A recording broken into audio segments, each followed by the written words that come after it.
Assalamualaikum warahmatullahi wabarakatuh. Ayah bunda, saat ini kita akan mencoba membahas tentang permasalahan ASI dan solusinya.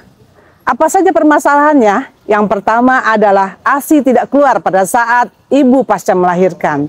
Hal ini bisa terjadi karena tidak dilaksanakannya inisiasi menyusui dini pada saat pasca melahirkan. Lalu bagaimana caranya supaya bisa naik ASI-nya cepat?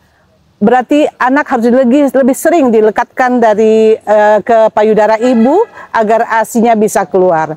Yang kedua adalah permasalahannya ASI tidak lancar. Hal ini disebabkan karena sumbatan atau ibu mungkin menyusuinya hanya sebelah saja, atau lebih senang ke sebelah kiri, atau hanya senang di sebelah kanan, sehingga ASI yang sebelahnya lagi tidak lancar ASI-nya. Lalu bagaimana solusinya? Berarti ibu harus menyusukan untuk kedua belah payudaranya. Namun harus satu payudara sampai kosong, baru pindah ke sebelahnya. Jangan sampai pada saat baru menyusu di sebelah kanan, lalu sebelah kiri keluar ASI-nya, ibu pindahkan lagi. Jadi harapannya adalah sampai kosong payudara baru pindah ke sebelahnya.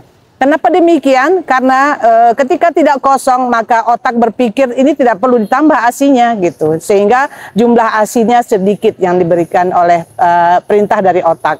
Kemudian yang ketiga adalah puting susunya lecet. Kenapa bisa puting susu lecet? Itu disebabkan karena posisi bayi yang tidak benar, ya. Posisi bayi yang benar itu adalah perut bayi sama perut ibu sama-sama menghadap, ya. Kemudian bagian coklat di bagian payudara ibu itu 2/3-nya harus masuk ke dalam mulut bayi. Jadi bukan menghisap pada puting, tetapi menghisap pada areola mamenya itu tadi. Nah, kalau seperti ini menghadap ke atas lalu kepala saja yang miring, ini mengakibatkan bayi suka pegal. Makanya berpikir bahwa ini udah capek ya pegal nyusu seperti ini. Tetapi kalau berhadapan, nah itu lebih nyaman ya, sehingga lebih nyaman dia menyusukannya. Kemudian yang keempat adalah permasalahannya adalah berjamur ya, payudaranya berjamur sehingga merubah suasana ASI pada areola mame tersebut. Kenapa bisa terjadi? Ini adalah pakaian ibunya ataupun bra yang dipakai barangkali seringkali lembab dan jarang diganti. Oleh sebab itu dianjurkan pada ibu bayi yang melahirkan sering mandinya 2 kali sehari kalau bisa, dan tidak menggunakan parfum. Karena ketika parfum itu digunakan, ini memberikan sensasi yang berbeda pada bayi sehingga tidak nyaman untuk menyusui. Kemudian yang kelima adalah ASI yang terlalu banyak. Nah, ASI terlalu banyak ini mengakibatkan bayinya gelagapan gitu. Jadi seperti dicurahkan air terlalu banyak, itu kita juga seperti itu ya, diberikan air terlalu banyak itu susah menelannya sehingga beresiko terjadi aspirasi atau masuknya ke paru-paru. Lalu bagaimana caranya? Ibu keluarkan ASI-nya, pompa ASI-nya, 1/3-nya pompa dan 2/3-nya itu langsung disusukan bayinya ke payudara ibu. Ya, jadi sehingga bayinya tidak gelagapan dan ASI-nya bisa ditelan secara baik. Lalu yang keenam adalah bengkak. Ya, bengkak kenapa? Karena sumbatan di di puting susunya, ya, sehingga mengakibatkan tidak lancar. Kenapa tidak lancar? Karena ibu sering mungkin mengabaikan ya, atau tidak dibersihkan puting susunya sehingga ASI produksinya ASI ada tetapi jalannya yang tidak bagus atau proses pemasaran yang tidak bagus. Oleh sebab itu, lakukanlah sering-sering untuk perawatan payudaranya dengan cara breast care, jadi melaksanakan senam ataupun pijatan pada payudara supaya ASI-nya lancar ya. Kemudian yang kelima adalah kalau puting susu terbenam, itu bisa kok dilaksanakan pemberian ASI pada bayi dengan cara apa? Ibu sebaiknya menarik ASI-nya dengan menarik puting susunya dengan cara menggunakan spet yang 20 cc, itu ditarik menggunakan itu dulu, baru nanti udah muncul puting susunya, baru itu dilekatkan ke bayinya untuk bisa menyusui. Dan itu dikerjakan secara teratur agar bisa keluar puting susunya.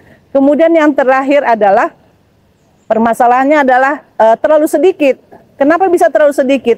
Seringkali ibu menyusu, setelah menyusu itu tidak dilakukan pengisian kembali. harusnya sebelum menyusui itu kita minum dulu air hangat 2 gelas ya. Lalu setelah menyusu juga begitu, minum lagi air hangat 2 gelas, makan makanan yang bergizi seperti sayuran ya, protein, namun jangan terlalu banyak nasi ya, tapi sepertiga nasi, sepertiganya protein dan sisanya adalah sayur ya. Jadi usahakan dalam makannya harus banyak sayur dan air sayurnya diminum supaya ASI-nya banyak cairannya. Ya, jadi semakin sering disusukan, maka ASI akan semakin banyak. Jangan sampai nantilah 5 menit lagi lah atau 10 menit lagi. Nah, itu seperti itu sehingga mengakibatkan penundaan-penundaan. Itu otak berpikir, oh ini kebutuhannya cuma sedikit ya, sehingga produksi ASI-nya dikurangi. Nah, harapannya semakin sering menyusukan, ibunya ASI-nya akan semakin lancar. Ya, itu sudah ada perintah dari otak nih, cetak lagi ASI-nya karena udah kosong nih, cetak lagi gitu. Jadi usahakan untuk memberikan ASI itu secara bergantian pada masing-masing payudara. Kemudian usahakan minimal menyusukan bayi itu adalah sepertiga jam minimal. Lalu sebanyaknya sampai berapa sesuka bayinya saja gitu. Setiap setiap 1 jam kalau bayinya minta dikasih gitu. Tapi minimal setiap 3 jam bayi harus dibangunkan untuk menyusu. Jangan sampai kasihan deh banguninnya, nanti bayinya kurang tidur. Nah, jangan seperti itu. Berarti ibunya setiap 3 jam harus pastikan bayinya menyusu. Dan perlekatan yang dialami bayi itu mengakibatkan kalau seandainya dilabaikan ASI tadi bisa mengakibatkan bayinya menjadi kuning, bisa bermasalah nanti pada pertumbuhan dan perkembangannya, bayi sering rewel ya, itu akibat dari ASI yang tidak lancar atau kurang dalam pemberian ASI-nya. Semangat ibu-ibu agar ASI-nya bisa lancar dan diminta untuk bapak sebagai ataupun ayah dalam hal ini mendampingi ibu dalam memberikan ASI. Itu harus siaga juga gitu.